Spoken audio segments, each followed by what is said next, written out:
आधिकारिक तौर पर 4 साथियों का नाम रामगढ़ विधानसभा क्षेत्र के लिए चला है। वो चारों साथी हमारे साथ बैठे हुए हैं। नुआव के विनायक जायसवाल जी जो जन स्वराज में जुड़ने वाले पहले कुछ साथियों में रहे हैं और जन स्वराज के बात को, परिकल्पना को नुआव और उसके अगल बगल के क्षेत्रों में घर घर पहुंचाने में इन्होंने बहुत बड़ा योगदान किया है। ये एक संभावित प्रत्याशी के तौर पर दावेदार भी हैं और जन स्वराज परिवार में लेकर इसकी चर्चा भी हो रही है। दूसरे जो संभावित प्रत्याशी हैं वो समीम भाई हैं जो हमारे बगल में बाएं साइड बैठे हुए हैं। ये भी बहुत शिद्दत से कई पिछले महीनों से जब से हमारे साथ लगे हैं तब से बहुत मेहनत कर रहे हैं और पूरी तरीके से जन स्वराज के समर्पित जो साथी हैं उनमें इनकी गणना है, उसमें इनकी गिनती है और ये भी एक संभावित प्रत्याशी के तौर पर इनका नाम भी चर्चा में है। तीसरे जो हमारे साथी हैं आनंद सिंह साहब, ये दुर्गावती प्रखंड के हैं। बहुत लंबे समय तक इन्होंने राजद की राजनीति करी है और जब मैं मधेपुरा में पैदल चल रहा था वहाँ पर कैंप में आकर इन्होंने अपने साथियों के साथ जन स्वराज जुड़ने की बात कही।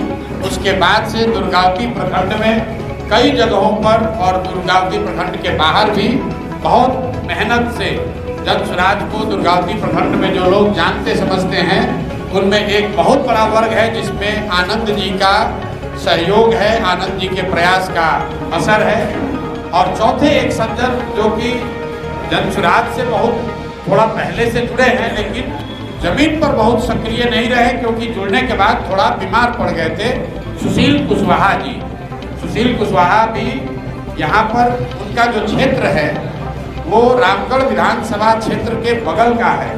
तो जन स्वराज की जो एक परिकल्पना है कि नहीं उस क्षेत्र का ही आदमी लड़ेगा, उस नज़रिए से कुछ लोगों का ये सवाल भी है कि भैया आप तो कहें कि लोकल आदमी ही लड़ेगा तो फिर सुशील कुशवाहा जी का नाम क्यों चल रहा है। उसकी 2 वजह है। एक तो जिस पंचायत से सुशील जी आते हैं वो पंचायत डिलिमिटेशन से पहले तक रामगढ़ का ही हिस्सा रहा है। डिलिमिटेशन में उस पंचायत को रामगढ़ से अलग करके दूसरे विधानसभा में मोहनिया में डाला गया है। और दूसरा जन स्वराज में ये व्यवस्था है कि आप जिस क्षेत्र में रहते हैं अगर वो क्षेत्र आरक्षित है और आप SC/ST समाज के नहीं हैं तो आप बगल वाले क्षेत्र से अपने उम्मीदवारी का दावा कर सकते हैं। इन 4 उम्मीदवारों के साथ एक और दलित साथी का नाम भी कंटेंशन में है क्योंकि जन स्वराज की जो व्यवस्था है उसमें हम लोगों ने ये कहा है कि अनारक्षित सीटों पर भी अगर कोई समाज का, दलित समाज का काबिल व्यक्ति हो तो वो व्यक्ति भी चुनाव लड़ने की रेस में शामिल हो सकता है। जरूरी नहीं है कि वो मिल जाए। तो उस दिशा में हमारे आपके यहाँ के प्रसिद्ध वकील, यहाँ एडिशनल पब्लिक प्रोसिक्यूटर ये सज्जन राम नारायण राम जी, ये भी एक बड़े दावेदार हैं और रामगढ़ विधानसभा क्षेत्र में ही रहते हैं। हालांकि भभुआ में प्रैक्टिस करते हैं।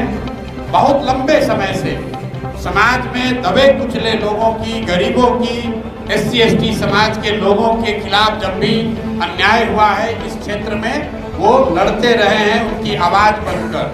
तो ये 5 प्रत्याशी हैं। मैं आपसे और अपने साथियों से माफ़ी चाहता हूं कि मुझे अभी 10-12 घंटे का और समय लगेगा। इसकी घोषणा हम लोग करेंगे कल सुबह, लेकिन इन 5 में से ही कोई एक आदमी प्रत्याशी बनेगा।